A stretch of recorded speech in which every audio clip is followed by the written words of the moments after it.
Es una de las máquinas más sofisticadas del mundo. Solamente tiene una razón de ser: competir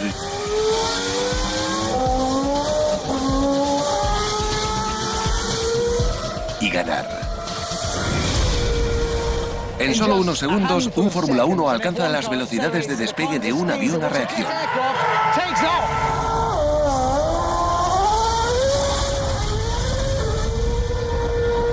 De hecho, son vehículos tan rápidos que los ingenieros tienen que trabajar muy duro para evitar que despeguen de verdad.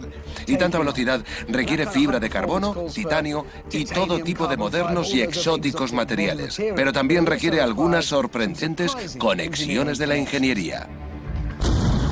Una revolución de la artillería. Un nuevo diseño del motor a reacción. Y ahora en cualquier momento se va a doblar. Sí, ahora míralo, está destrozado. Una antigua embarcación. Blindaje. Y la forja de un herrero. Ahora es el turno de mi espada.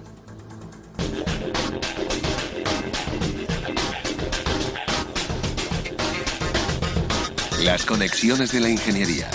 El Fórmula 1. Un coche de Fórmula 1 tiene un único objetivo: recorrer unos 300 kilómetros lo más rápido posible en un circuito. Todo lo que se puede ver está diseñado para un mejor rendimiento y para reducir peso y milésimas de segundo en las carreras. Los materiales, el motor, la forma. Su famosa y sofisticada aerodinámica lo mantiene tan pegado a la pista que podría ir por el túnel de Montecarlo boca abajo. Bueno, en teoría. Pero no hay nada superficial en estas máquinas. Nada que no lo haga más rápido, que no lo agarre a la pista o que no lo haga parar rápido. Por eso, no tiene sitio para equipaje ni mapas. El resultado, una máquina de pura sangre que pesa la mitad que una lancha motora. Pero es un coche.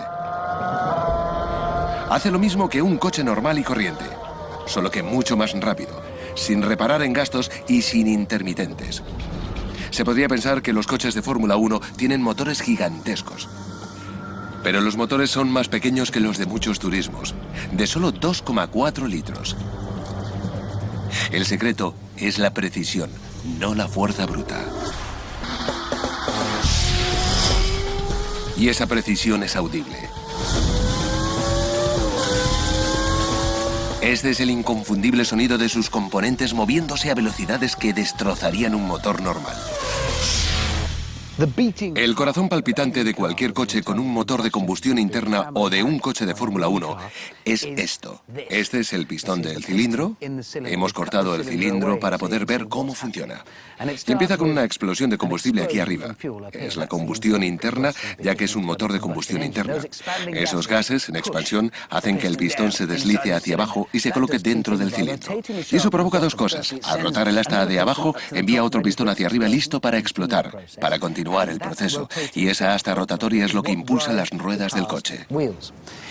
Se puede aumentar la potencia aumentando el número de pistones en los cilindros y aumentando las revoluciones por minuto, el número de veces por minuto que el pistón sube y baja y activa el asta. Mientras los motores de Fórmula 1 pueden tener el mismo diseño que un motor normal, consistente en un pistón que sube y baja dentro de un cilindro, el motor de un turismo explotaría si alcanzara la mitad de revoluciones que puede alcanzar un coche de Fórmula 1. El calor y la presión serían demasiado.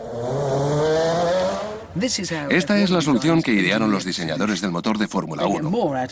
Aprovechan más cada explosión de aquí gracias a un gran avance en el mundo de la artillería. Los motores de combustión interna son como cañones. Ambos se sirven de una explosión en un extremo para impulsar un elemento a lo largo del tubo. El mismo proceso, pero un efecto muy diferente. Y para una mejor explosión hay que reducir una cosa que se conoce como resistencia aerodinámica. Algo que no es bueno para un cañón ni para un sofisticado motor. Para averiguar por qué, he venido a una sofisticada y glamurosa pista de Fórmula 1 con el experto en artillería Nick Hall.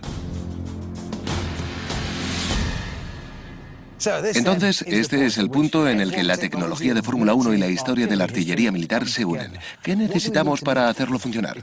Es importante un buen encaje entre el proyectil y el cilindro. Y antiguamente, como no se podía sostener un cilindro con mucha precisión y no se podían hacer bolas de cañón totalmente esféricas, quedaba un espacio vacío y la bola de cañón podía quedar atascada y se perdía potencia por ese espacio. Un hueco de resistencia aerodinámica aseguraba que una bola de cañón no quedara atascada en el cañón. Pero había que pagar un precio. Bueno, este es el espacio entre el proyectil, la bola de cañón, o en este caso el pistón, y el propio cañón, el espacio por la parte de fuera. Sí, esa es la resistencia aerodinámica. Bueno, tengo dos proyectiles ahí, dos pistones, y uno es más pequeño que el otro. Uno es un poco más pequeño, por lo que queda un pequeño hueco. ¿Crees que hay suficiente diferencia entre los lados y los proyectiles para que haya una diferencia al disparar el cañón? Sí, así es. Porque por ese espacio que hay alrededor se escapa mucha presión. Así que esa pequeña diferencia hará que el disparo del cañón sea muy diferente. Sí. Así que primero probaremos el más pequeño, que dejará un hueco pequeño. Eso debería afectar al disparo del cañón, pero será más seguro. Tengo el más grande. Que es también como el primer cañón que he hecho. Bueno, vamos a cargarlo. ¿Lo pongo ahí? Sí. Está dentro, creo. Vamos a cargar el cañón. Mi cañón almacena una presión de aire de 5 bares o 72 libras por pulgada cuadrada. Y cuando sea liberada activará el proyectil hacia el exterior. ¿Vale? ¿El cañón está cargado? Sí. Vamos con la cuenta atrás. Y a correr. 3, 2, 1, ya. Vale, si estamos preparados, a la de 3. Nunca he disparado un cañón. Tú has disparado muchos. Sí. Lo haré rápido. 3, 2, 1.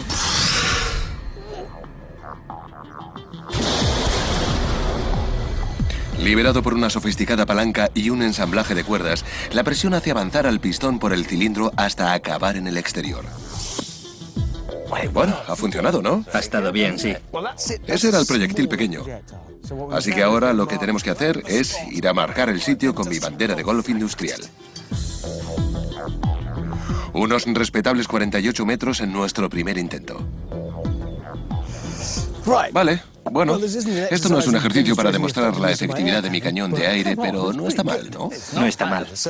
Bueno, ese era el proyectil de menor tamaño o pistón que dejaba un hueco pequeño alrededor del cilindro, lo que se conoce como resistencia aerodinámica.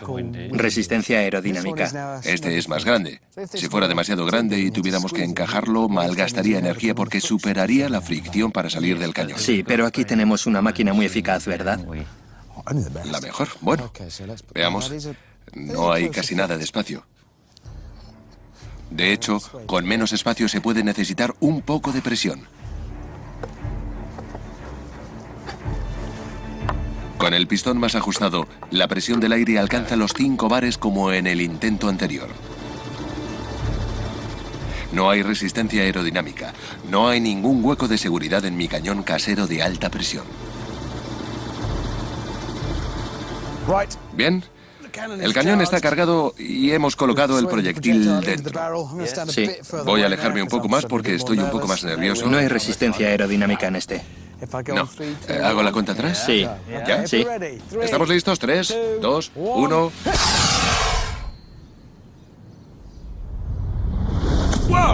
Bastante convincente. Sí, ha sonado más dramático en este extremo y ha ido mucho más lejos solo por tener un poquito menos de espacio. Así es.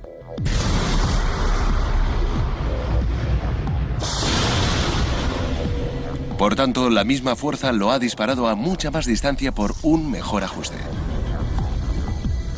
En fin, sabemos que ha debido recorrer más de 48 metros. Pero ¿cuántos exactamente? 11, 12... Ha recorrido 12 metros más. 48 más 12. Un 25% más de distancia por tener únicamente un poquito menos de espacio. Sí, porque no se malgasta esa presión. Se gana velocidad con un mejor ajuste. Pero yo casi no podía ver la diferencia. Apenas se notaba la diferencia entre los dedos. El grosor de una uña, más o menos. Y este es un 25% más eficaz. La misma carga, la misma potencia. Sí. Es más eficaz porque se ha reducido la resistencia aerodinámica. Para mayor precisión, los artilleros tenían que eliminar la resistencia aerodinámica. Y fue posible gracias a un tal John Wilkinson, más conocido en su época como Maestro del Hierro Wilkinson. A finales del siglo XVIII desarrolló el torno de cañón para que los cañones tuvieran más precisión. Y Wilkinson también descubrió que su torno de cañón podía dar más potencia a los motores de vapor con unos grandes cilindros. El mismo principio que da más velocidad a los coches de Fórmula 1 en las pistas. Así que esa pequeña diferencia, ese pequeño aumento de tamaño, ha supuesto una gran diferencia como proyectil al salir del cañón. Así que imagínense que esto fuera un pistón de un motor que lo disparara miles de veces por minuto. Supondría también una gran diferencia. Un coche de Fórmula 1 alcanza 18.000 revoluciones por minuto, 3 veces más que un coche normal. Un turismo tiene unos 200 caballos de potencia, un Fórmula 1 800. Sin embargo, consume unos 4 litros por cada 7 kilómetros. Su potencia se traduce en una velocidad punta en recta y eso supone un problema.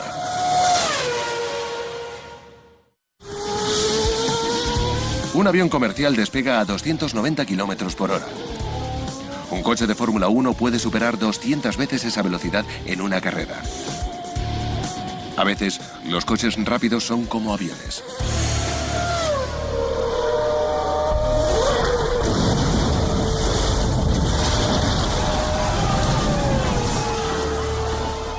Manfred Wickelhock tuvo suerte de salir ileso de este famoso accidente en Alemania en 1980.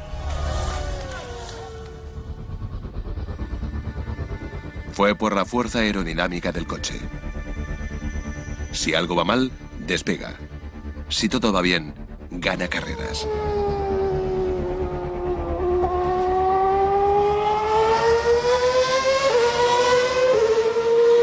Gracias a un antiguo y mucho menos ruidoso medio de transporte, un velero, los coches de Fórmula 1 pueden mantener sus 4 ruedas en el suelo.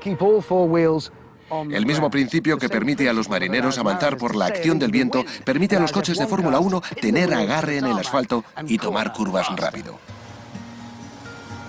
Navegar en la dirección que sopla el viento es relativamente fácil. Se coloca la vela y el barco es arrastrado. Navegar en contra de la dirección del viento es más difícil. Hace más de 2000 años, los marineros árabes dominaron la técnica. Cambiaron la forma de las velas. Una vela triangular fue la solución porque es una especie de ala, como nos explica el aerodinamista Phil Rubini. Phil, sé un poco cómo funcionan las alas. Generan elevación. Pero, ¿en qué se parecen las velas a las alas? Son cosas totalmente diferentes, ¿no? Bueno, tienen un aspecto diferente, sí, pero si pensamos en un ala, todo el mundo sabe que las alas hacen volar a los aviones y para mantener las alas en el aire se necesita una fuerza que haga presión hacia arriba y esa fuerza es generada por el aire cuando sobrepasa las alas. El perfil aerodinámico crea una baja presión sobre el ala y la eleva. El mismo principio ayuda a los marineros, a los de antes y a los de ahora. Los marineros árabes hace 2000 años inventaron de forma muy efectiva las alas que tienen hoy en día los aviones. Ahora pensemos en un velero. La vela se parece un poco a un ala. Y cuando avanza por el agua, el aire fluye por ella. Al igual que un ala, una vela crea una zona de baja presión y la embarcación se desplazará hacia ella de lado a lado. Si añadimos una quilla plana, la embarcación no irá hacia los lados, sino hacia adelante, hacia el viento. Y esa forma de vela ayuda a los ingenieros de Fórmula 1.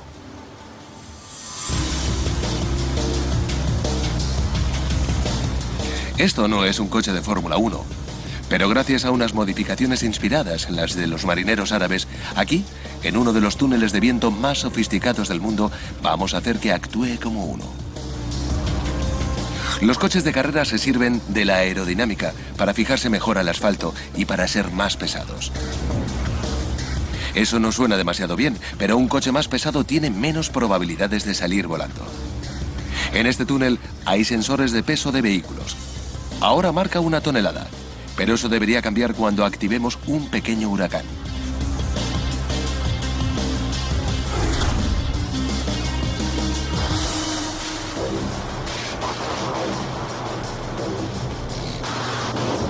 El viento hará presión en los alerones y será lo que cree la fuerza de agarre. Se puede ver ahí. Así se produce la fuerza de agarre. Es poca porque los alerones están empujando el coche más hacia abajo que hacia arriba. Entonces hay una pequeña elevación. Hay una pequeña elevación, lo está empujando hacia abajo, así es. Mis aeromodificaciones presionan el coche hacia el suelo, lo cual es bueno para dar más agarre a los neumáticos y para girar.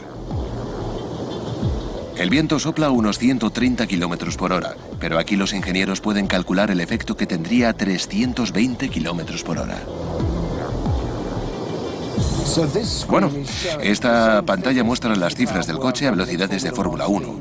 Y a esas velocidades nos dice que tenemos menos 1195. Es decir, hay presión hacia abajo, no elevación.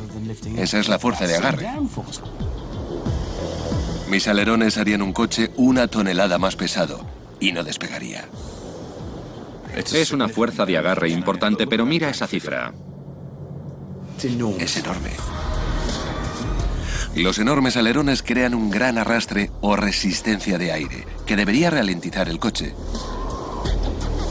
Y los ingenieros de Fórmula 1 intentan reducir la resistencia a la vez que intentan aumentar la fuerza de agarre.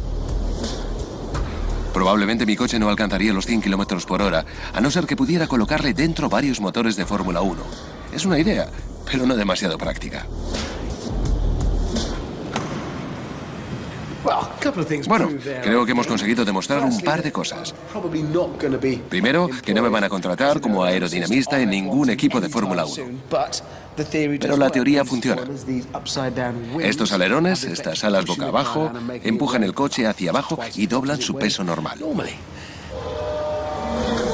Por tanto, por si todavía les quedan dudas, la aerodinámica influye mucho en el funcionamiento de los coches. Y eso le quedó muy claro a este hombre.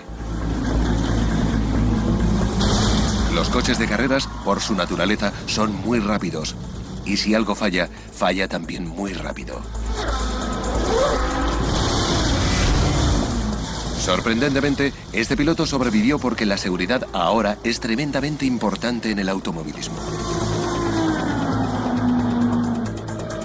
Los ingenieros de Fórmula 1 tienen que conciliar unos coches lo suficientemente ligeros para ser competitivos, pero lo suficientemente resistentes para ser seguros. Ello requiere materiales rígidos, ligeros y resistentes. Un coche rígido y ligero gira más rápido. Si no gira, las ruedas nunca se separarían del suelo. Un coche ligero acelera y frena más rápido. Y un coche resistente protege al conductor. Un conductor nervioso no pondrá al límite el coche. Encontrar materiales rígidos, ligeros y resistentes es la máxima aspiración de los ingenieros de Fórmula 1. Hace 40 años, el departamento aeroespacial de Rolls-Royce se propuso justo eso. Empezaron a trabajar con un material nuevo que era revolucionario. Lo utilizaron para dar velocidad a las hojas del ventilador de su nuevo motor a reacción. Estos tenían que ser muy ligeros y muy resistentes. ¿Les suena algo eso? Al igual que los ingenieros aeronáuticos, los ingenieros de Fórmula 1 siempre están buscando materiales más ligeros y más resistentes. Y la solución está detrás de estas puertas. Pero es tan especial que tiene que estar protegido.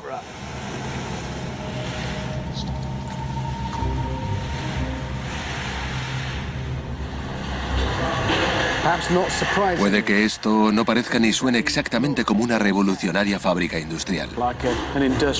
Todo está muy limpio y ordenado y silencioso, pero lo que se hace aquí es algo que puede ser extremadamente resistente.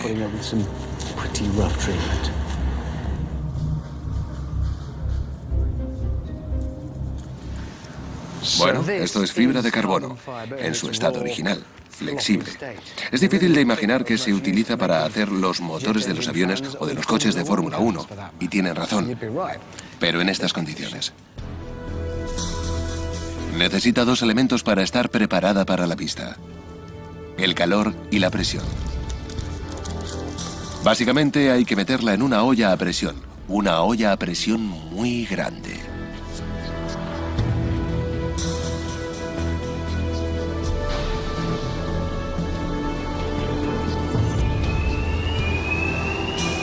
Digamos que eso es la puerta de un enorme horno.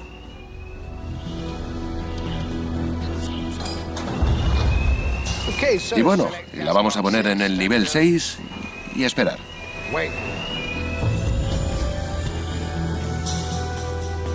El material que aparece es ligero pero increíblemente resistente.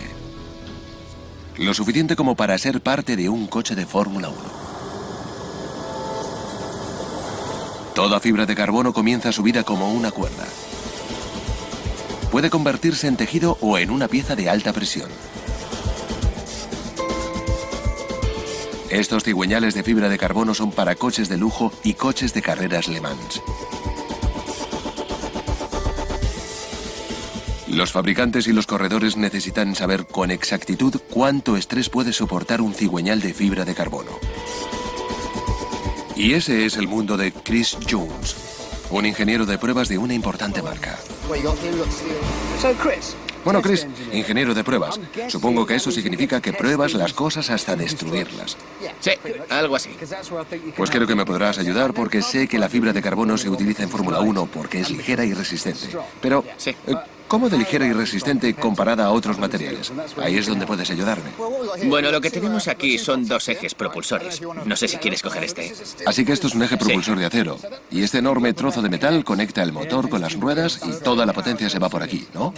Por el coche, sí. Vale. Y aquí tenemos el equivalente de fibra de carbono de la misma cosa. Así que si lo coges y... No pesa casi nada. Evidentemente, si la fibra de carbono es tan resistente como el acero, pero mucho más ligera, se puede usar esto. Exacto. ¿Me puedes enseñar cuánto? ¿Me puedes enseñar cuánto? ¿Cuál es la diferencia? Creo que lo podemos hacer. Lo que te pregunto es, ¿los podemos romper? Sí, lo podemos intentar. Vale, bien. Este dispositivo utiliza la torsión para probar materiales hasta que se rompen. Los sensores pueden saber exactamente cuánta fuerza pueden aguantar antes de partirse. Entonces, cuando este aparato esté funcionando a toda velocidad, ¿cuánta torsión podrá soportar? Podemos ponerle 8000 de momento de fuerza. No es el tipo de aparato donde es recomendable engancharse la corbata. No, para nada. Para entenderlo mejor, se necesitan unos 2 momentos de fuerza de torsión para meter un corcho en una botella de vino. Este aparato puede producir 8000. Eso es mucha fuerza. Entonces, ese trozo de plástico y esas gafas nos van a proteger de la inmensa fuerza que habrá. Sí, ese es el plan. ¿Vale? ¿Te puedes echar un poco para atrás? Claro. Vale, ya está en marcha. ¿Ves? Van aumentando los números. 293. Esos son muchos momentos de par de torsión. Si te fijas en este extremo de aquí, se puede ver que esta parte de la máquina se está retorciendo. Está cediendo. Está cediendo. Va a romperse, está a punto de partirse. Se está deformando ya. Y se va a romper ya. Sé lo que estáis pensando. Eso significa que un material se afina transversalmente. Una indicación de que está a punto de romperse. ¡Mira! ¡Ahí va! ¡Mira! ¡Se ha doblado! Creo que lo vamos a parar. Se ha doblado. Sí, se ha doblado, sí, he sido yo. ¿A cuánto ha llegado? A 1376 de momento de fuerza. 1300 de momento de fuerza y es un corcho. Así es. Vamos a ver. Es impresionante. Está destrozado. Bueno, ahora sabemos hasta dónde podía llegar ese. Ahora vamos a ver lo que puede soportar el equivalente de fibra de carbono. Vale, vamos a empezar. Y esto es un recordatorio de lo mucho más ligero que es este. Más ligero, pero en teoría mucho más resistente. Y mucho más caro.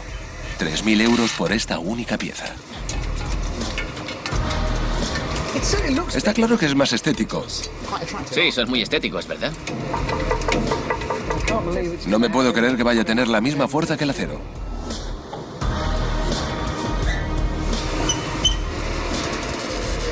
Bueno, vemos que puede hacer esto. ¿Bien? 1376 es el objetivo. A ver si alcanza lo que ha alcanzado el acero. Vamos. Eso es, en marcha. Está subiendo. 640, 7, 8... No se anda con tonterías. 9, 10, 11... Nos estamos acercando al nivel del acero. 13, bueno, lo acaba de superar. Y la pieza no ha sufrido daños. Lo ha superado. Así que esta pieza mucho más ligera lo ha superado totalmente. ¿Hasta dónde crees que llegará? Espero que a 4,5. ¿4,5 comparado a 1300 del acero? Pesando mucho menos. Oh, nos acercamos. 4,2, 3, 4, 5... Estaba a punto de preguntar qué pasaba cuando va... Eso es lo que pasa.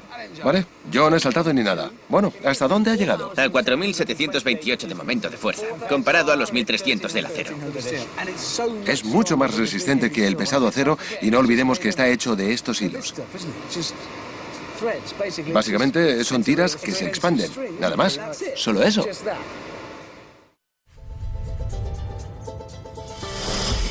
Gracias al motor a reacción, la resistente fibra de carbono es perfecta para fabricar coches ligeros y por consiguiente rápidos. Los coches de Fórmula 1 se hacen igual que los vestidos, siguiendo patrones. Todas las formas de las piezas se cortan con precisión en las láminas de carbono.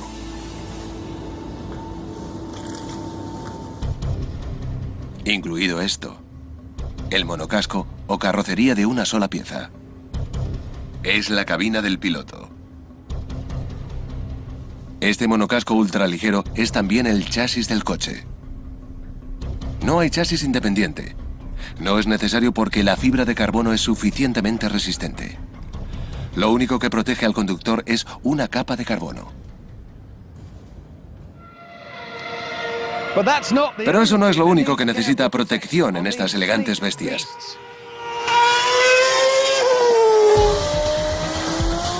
Los coches de Fórmula 1 funcionan prácticamente con el mismo combustible que los turismos normales. Pero la gasolina es la gasolina y es altamente inflamable.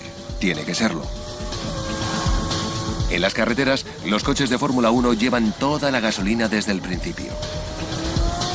200 litros de combustible a 320 kilómetros por hora es algo bastante parecido a un misil. El depósito tiene que ser resistente o el piloto puede acabar chamuscado. La fuerza generalmente afecta al peso, pero en el anoréxico mundo de la Fórmula 1 no es ninguna opción y gracias a un chaleco salvavidas los coches son seguros, ligeros y rápidos. Para ello, los diseñadores de Fórmula 1 tuvieron que dar un volantazo. En lugar de fabricar rígidos depósitos de gasolina que soportaran impactos, utilizaron algo que funciona básicamente como la suspensión de un coche. Más o menos. Aquí tengo una botella de agua y una pelota de goma. Las dos cosas tienen agua dentro. Voy a dejar caer las dos por aquí, a la misma altura, 15 metros, y veremos el principio en acción. Tiraré la botella primero. La dejo caer así. Vamos. Ay, Dios. No ha funcionado. Eso sería catastrófico en un depósito de combustible. Y ahora vamos con la pelota. Vamos. Eso está mejor. Aunque en la caída de 15 metros no haya habido velocidades de Fórmula 1, nos ha servido para recrear el tipo de fuerza que un depósito de gasolina puede experimentar durante un impacto.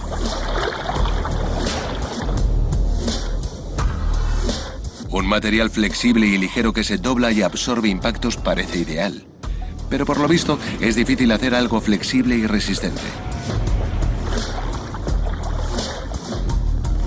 El profesor Paul Hogg es un experto en materiales de la Universidad de Manchester. Paul, lo que he demostrado es que hay una solución. ¿Por qué no se hacen los depósitos de gasolina de Fórmula 1 de goma? Bien, de acuerdo, está bien. Esto puede soportar ese tipo de caída, Sí. pero si hay algo cortante, lo perforará. Este material es bastante débil. Casi todo lo que hace los materiales flexibles también los hace débiles.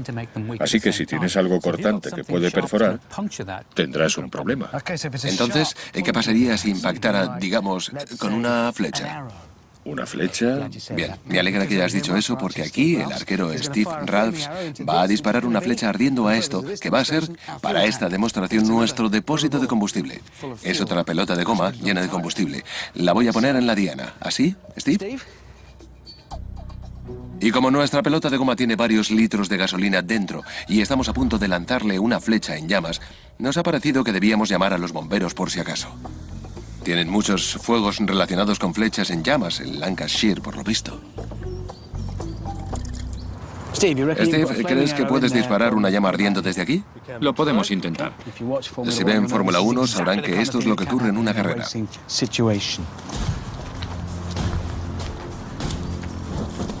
¿Está ardiendo?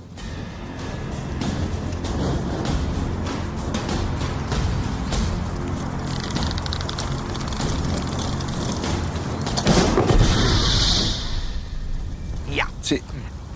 Y por eso prohibieron las ballestas en las pistas. Aunque las flechas en llamas no son normalmente un problema durante una carrera, el depósito de 230 litros de un coche de Fórmula 1 está entre un motor muy caliente y un vulnerable piloto. Cualquier derrame podría provocar una bola de fuego.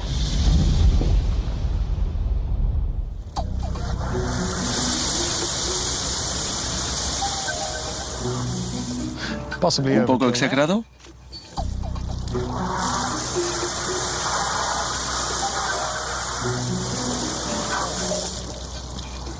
No ha funcionado para nada, ¿verdad? Pues no. Evidentemente la goma no es flexible, Es flexible, pero no es lo suficientemente resistente con ese tipo de carga. lo cual podría pasar en un accidente. Bueno, ¿Podría pasar? no con una flecha, pero evidentemente con una pieza de metal que se metiera. Así que, ¿cómo vamos a hacer algo que sea lo suficientemente flexible y lo suficientemente resistente? Bueno, tenemos un pequeño problema. Quiero decir, sabemos que las cosas que dan flexibilidad a los materiales también les dan debilidad. Y al contrario, si quieres hacer algo resistente también será rígido. Pero hay un truco que podemos usar con los materiales y lo usamos mucho. Hacer las cosas más finas.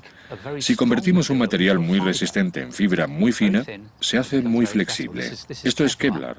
Un material muy resistente, un material muy rígido, pero en forma de fibra es también muy flexible, como se puede ver.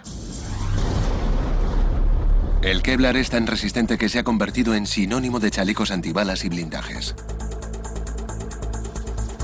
Fue inventado en 1965 por la química Stephanie Kwolek y al principio se utilizó para dar resistencia a los neumáticos.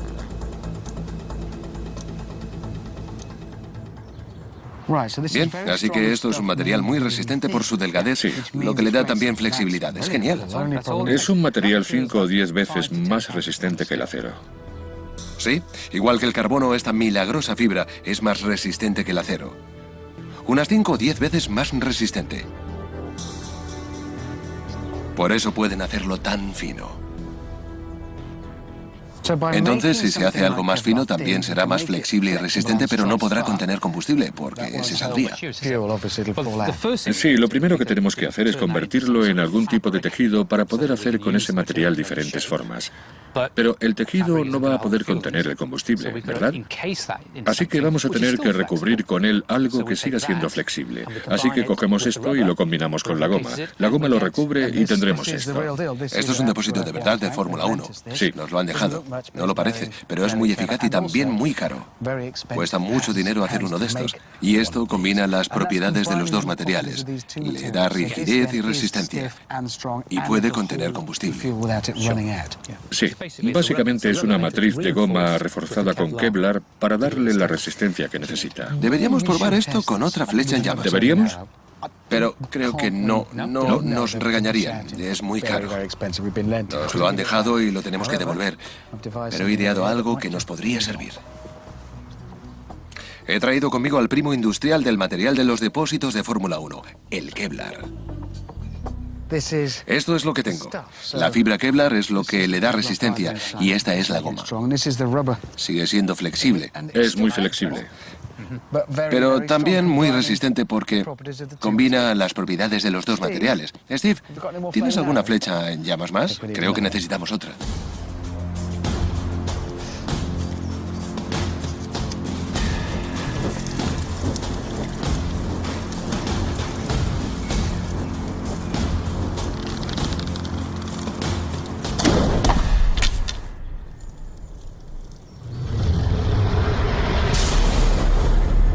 Aunque deforma la goma, la flecha no puede perforar el Kevlar. La bolsa no se rompe, el combustible no se derrama y el piloto está seguro. Funciona, vale. Ha sido un poco extraño, pero los principios son exactamente los mismos que los de esos dos materiales juntos. Pueden ser flexibles y resistentes. Y lo que es más importante, mi combustible está seguro en esa bola de goma porque es muy caro. Gracias al blindaje, los pilotos de Fórmula 1 saben que el combustible de detrás de sus cabezas permanecerá en su sitio.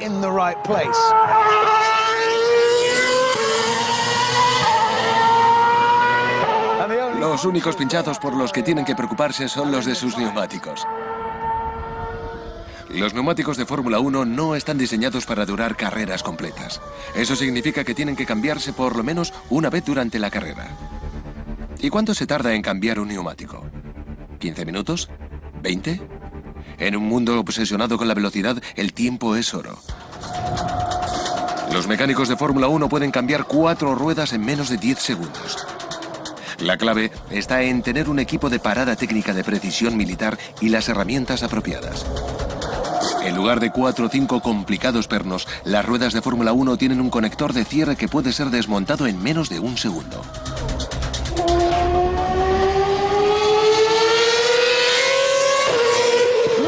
Mirando y escuchando un coche de Fórmula 1 se podría pensar que solo unos científicos de misiles y unos ingenieros de diseño podrían hacerlos. Pero no debemos olvidar el papel fundamental que jugaron los herreros de la prehistoria. Porque la técnica utilizada para hacer esta espada también ayuda a un coche de Fórmula 1 en la pista. Las cosas que van rápido tienden a calentarse. Y los coches de Fórmula 1 no son diferentes. Una de las cosas más importantes de los coches de Fórmula 1 son las ruedas. Pueden girar 150.000 veces en una carrera y recubren unos frenos que pueden funcionar a temperaturas de 1000 grados centígrados. Los turismos tienen ruedas de acero, pero estas no son buenas para la Fórmula 1. Demasiado pesadas y demasiado quebradizas. Entonces, ¿cuál es la alternativa? El material que utilizan es este. Magnesio, que tiene propiedades muy útiles. Pero también se utiliza para lo que tengo en mis manos. Bueno, es un sistema de encendido y es peligroso.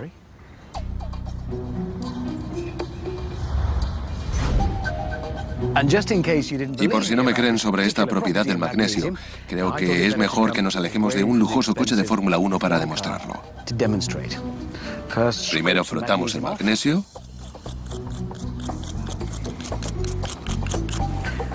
Después, veremos una chispa. Una de esas. ¿De verdad querría ver eso en su coche de Fórmula 1? En determinadas circunstancias, como cuando un pinchazo hace que el neumático raspe el asfalto, el magnesio de las llantas puede arder y tener horribles cosas.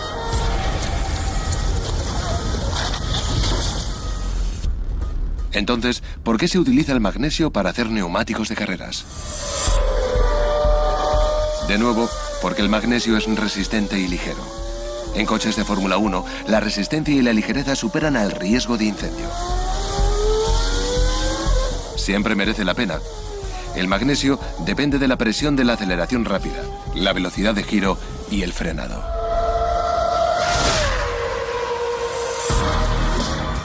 Pero para darle todavía más resistencia, los ingenieros de Fórmula 1 tomaron prestada una técnica muy antigua para manipular metal.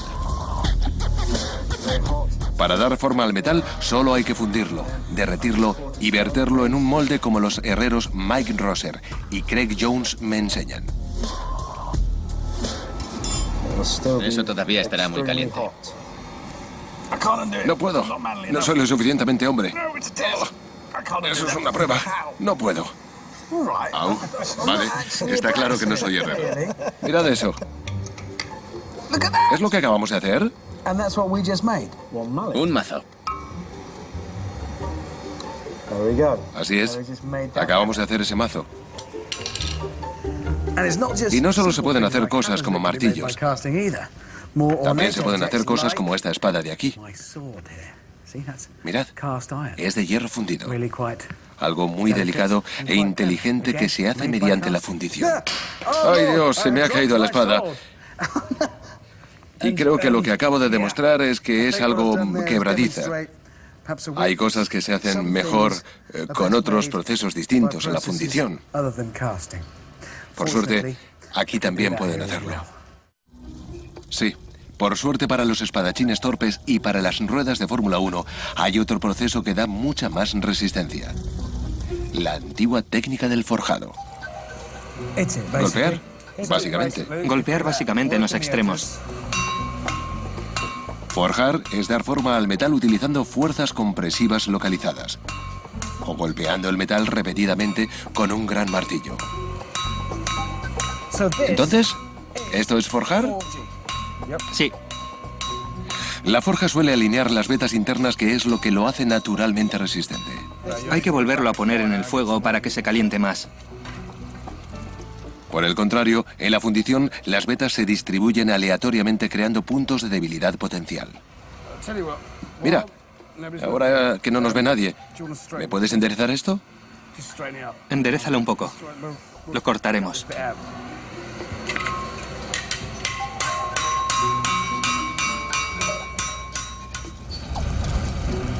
Tras muchas horas de esfuerzos de forjado, estoy agotado, pero tengo resultados. Sí, es casi perfecto. Y lo he hecho yo. Todo eso. Evidentemente se tarda mucho en aprender a hacer esto. ¿Podrías terminar el mío? Déjame ver. Sí. Con un poco de ayuda de mi glamuroso ayudante, mi espada queda en perfectas condiciones. Muchas gracias, gracias. Y ya mi espada está mucho mejor que la fundida. Es más ligera y más resistente. ¿Sí?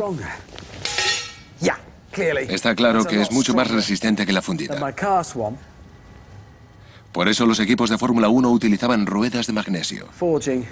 La forja es mejor que la fundición, y eso que no estamos hablando del peso, porque esta espada, la forjada, pesa menos que la fundida y rota.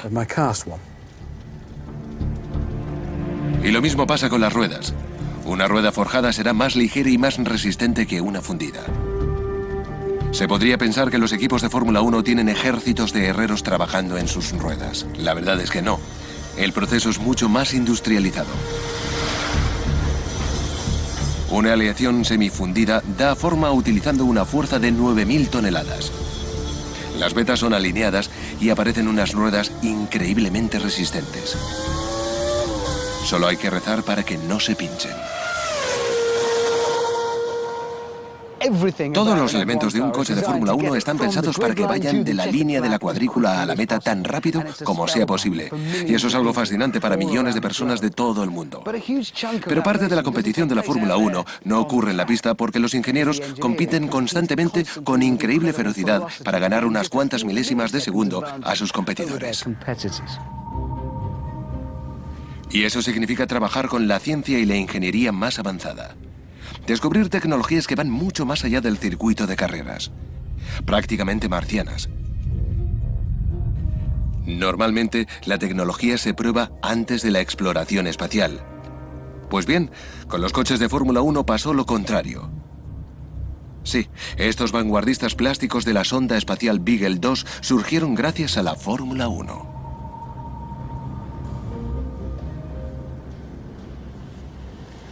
Y se podría decir que son como mariposas. Son considerados objetos de gran belleza y valor por los coleccionistas. Y es fácil ser seducido por la funcional belleza de estos vehículos, por la profundidad y destreza de un producto así. Pero hay que recordar que deben su existencia a sorprendentes conexiones de la ingeniería. El primer cañón de precisión. El primer alerón. Un motor a reacción. En cualquier momento se va a doblar. Sí, ahora, mira, mira, mira. El blindaje. Y la forja de los herreros. Doy miedo. Lo sé.